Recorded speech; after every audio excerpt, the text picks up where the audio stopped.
O Capote, publicado em 1842, é provavelmente a obra mais conhecida de Gogol.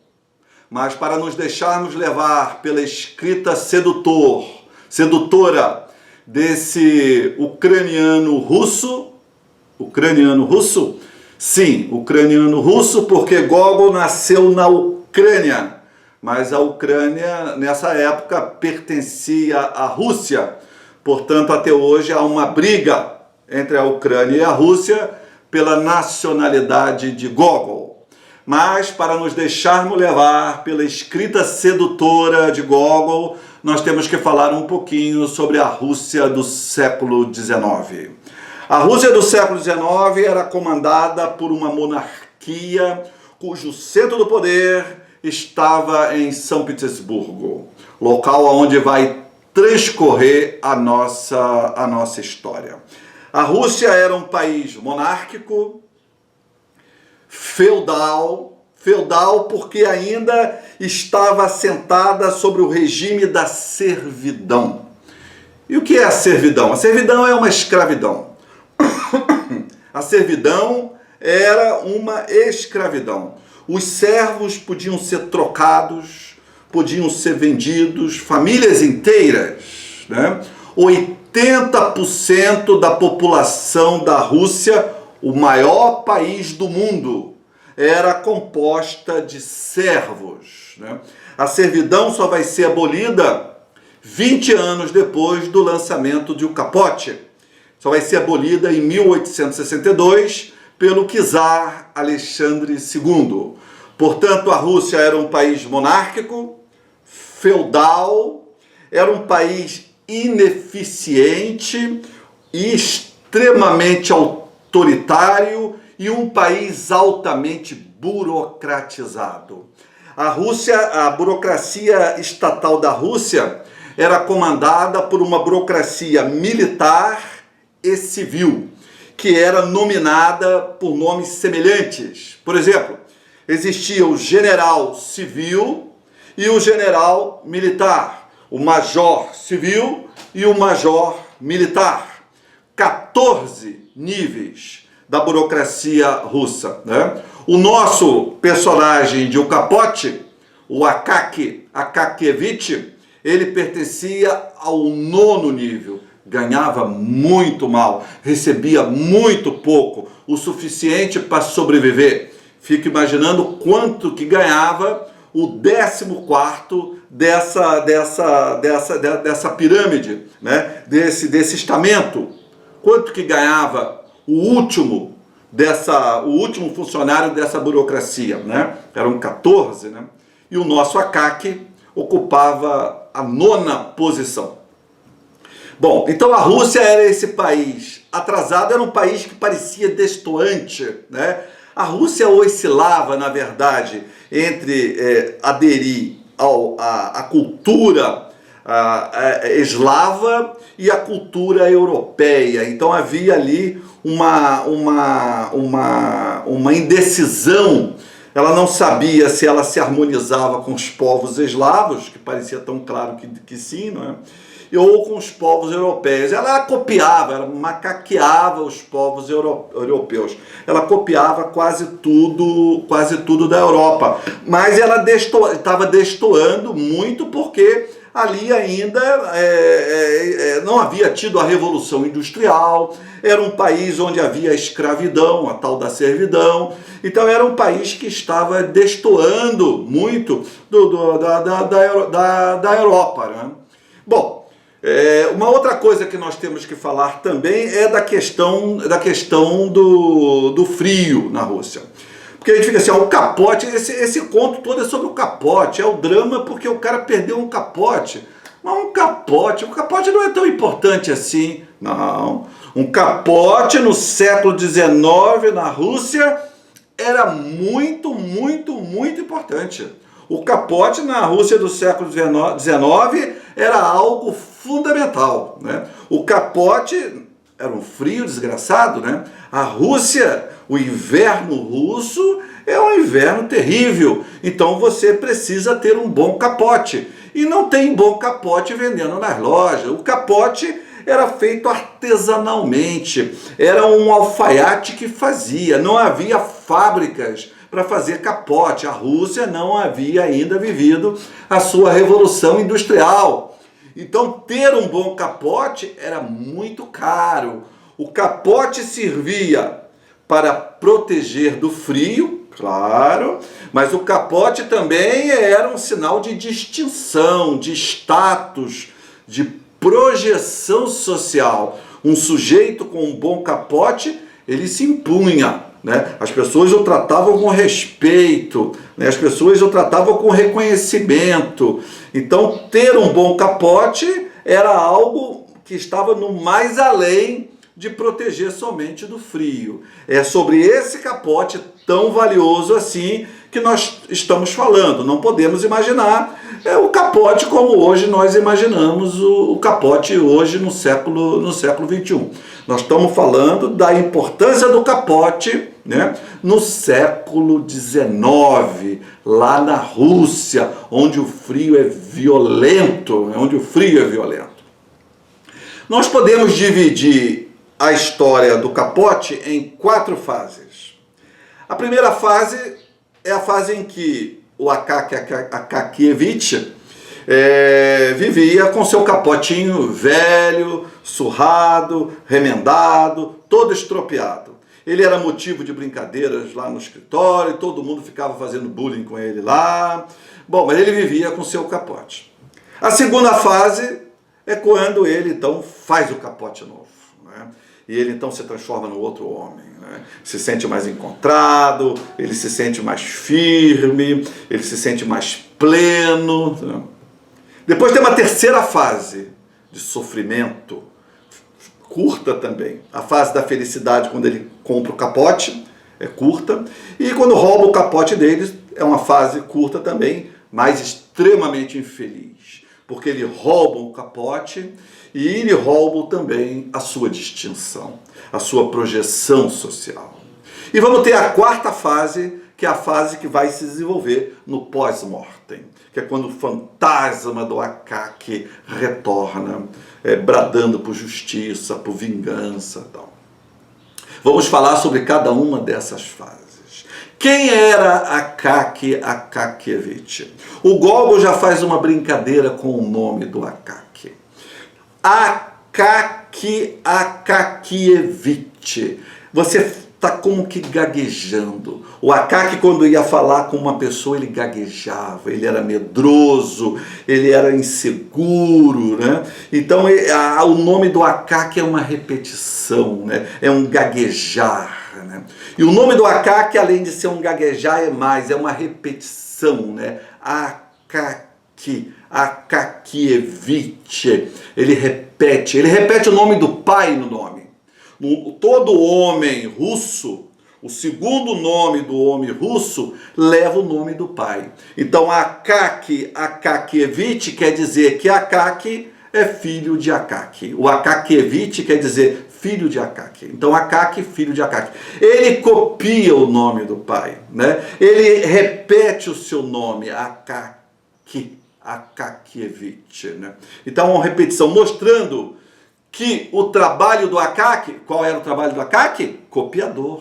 Akaki era um copista. Na Rússia do século XIX não tinha fotocopiadora, não tinha xerox, então existiam todo o estabelecimento tinha que ter um copiador, alguém que tivesse uma letra bonita, né? E o Akaki então era um copista, ele copiava os documentos, né? Aquele que copia, de certo modo, é alguém que produz o falso, né? Então o Gogol, ele bate muito nessa tecla da falsidade. A sociedade russa do século XIX era uma sociedade altamente artificial. Todo mundo queria ostentar aquilo que não era, queria ostentar mais do que era.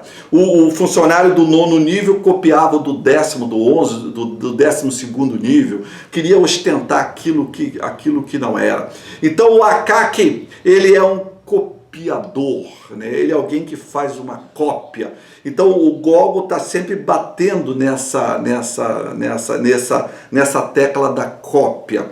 O Akaki, quando vai para casa, ele leva trabalho para fazer em casa. Depois da janta, quando ele senta, ele então começa a fazer as suas cópias. Ele gostava do seu trabalho. Certa vez ele é promovido e o patrão manda ele fazer um trabalho mais elaborado, ele não aceita.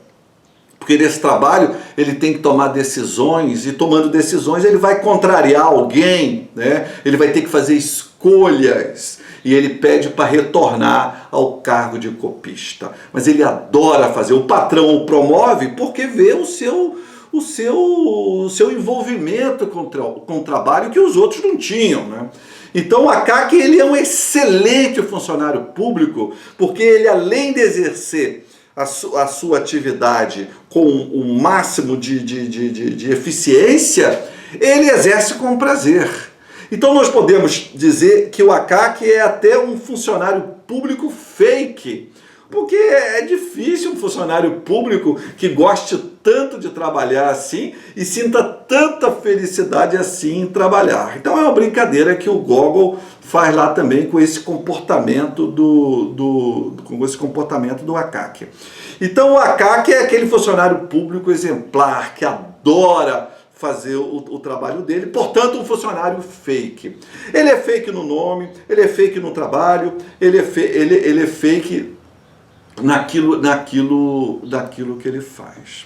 Quando o Akaki então percebe um dia que o seu capote está velho demais, que seu capote está rasgado demais, seu capote não está mais protegendo do frio, ele fala: agora não tem jeito, eu tenho que fazer um capote novo.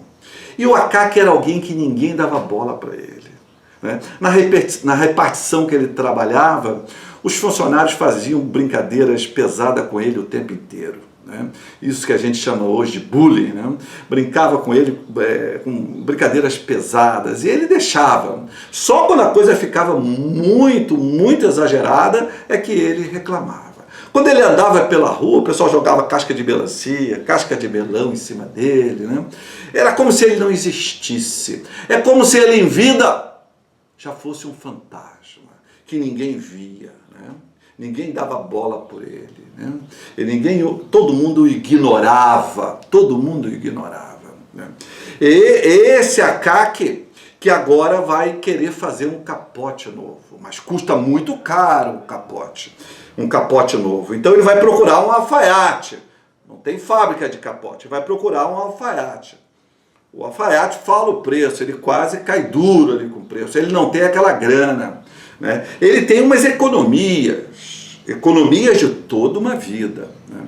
Então ele vai juntar todas essas economias de toda uma existência, e vai entrar numa economia de guerra a partir daquele momento. Ele passa a não usar mais roupa branca, porque a roupa branca, a sujeira aparece mais, então tem que lavar mais, lavando mais vai gastar mais dinheiro. Ele passa a andar menos para economizar o sapato, anda na ponta dos pés para economizar o solar dos sapatos, né? Aí também há um viés cômico do Gogol, né? O Gogol é um cara que trabalha com a comicidade, algo que também era muito frequente na literatura russa da época. A literatura russa da época pegava essas pessoas mais humildes e fazia muita brincadeira, o humor com essas figuras. O Gogol também faz, mas ele, depois nós vamos ver aqui, ele dá um outro caráter nessa brincadeira. Ele faz uma iconoclastia, né? Ele faz uma quebra desses signos. Ele vai fazer uma quebra desses signos. Bom, então o Akaki resolve então fazer um capote, passa a economizar violentamente, ele passa a não jantar mais, né? E depois de meses, né, ele vai conseguir finalmente comprar o seu capote. Só que o seu capote não é um bom capote, ele imita um bom capote. O seu capote não é de cetim, mas é de cetineta. O seu capote não é pele de Marta, né? A Marta é uma raposa, né? Não é da pele da Marta, é de pele de gato. Mas o alfaiate diz, esse capote é muito vistoso, ele é mais vistoso do que o capote com pele de Marta. Então há um elogio do falso, há um elogio do simulacro, né? Tanto o alfaiate quanto eles gabam o capote, que não é um capote tão bom assim. Claro que é um capote melhor do que o que ele estava, obviamente, mas não é o tal capote, né? Não é aquele capote maravilhoso que ele finge ser. Bom, o Akaki Akakiyevich, quando bota o capote, ele se transforma no outro homem, né? Ele agora se torna mais pleno, mais resoluto, ele mais imperioso, mais seguro, né? Ele chega até a olhar para uma mulher, coisa que ele não fazia há décadas, né? Os colegas de trabalho, a título de comemorar a compra do capote, pede que o Akaki dê uma festa. Coitado do Akaki, não tem dinheiro nenhum. Então um dos amigos se propõe, eu vou fazer a festinha. Aí faz a festinha e o Akaki vai lá na festinha. Akaki nunca havia ido na festinha, mas em qualquer festinha. Mas agora ele tem um capote, um capote novo. Ele agora é um outro homem, né? Ele tem essa distinção. Ele é convidado até para festinhas, né? Veja como ele está importante, como a sua vida mudou depois que ele conseguiu o capote novo. E ele vai lá na festinha. Só que esses amigos são tão pobre coitado quanto eles. Moram num lugar afastado. E quando ele vai voltar, ele tem que transitar por alguns lugares ermos. E de repente, ele é assaltado. Bandidos bigodudos vêm e roubam o seu capote.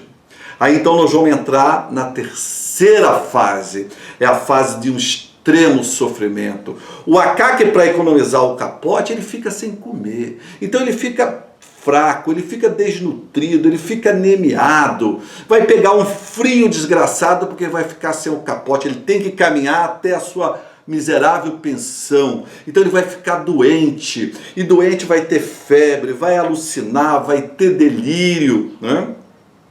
E vai pegar uma pneumonia das brabas e vai acabar morrendo.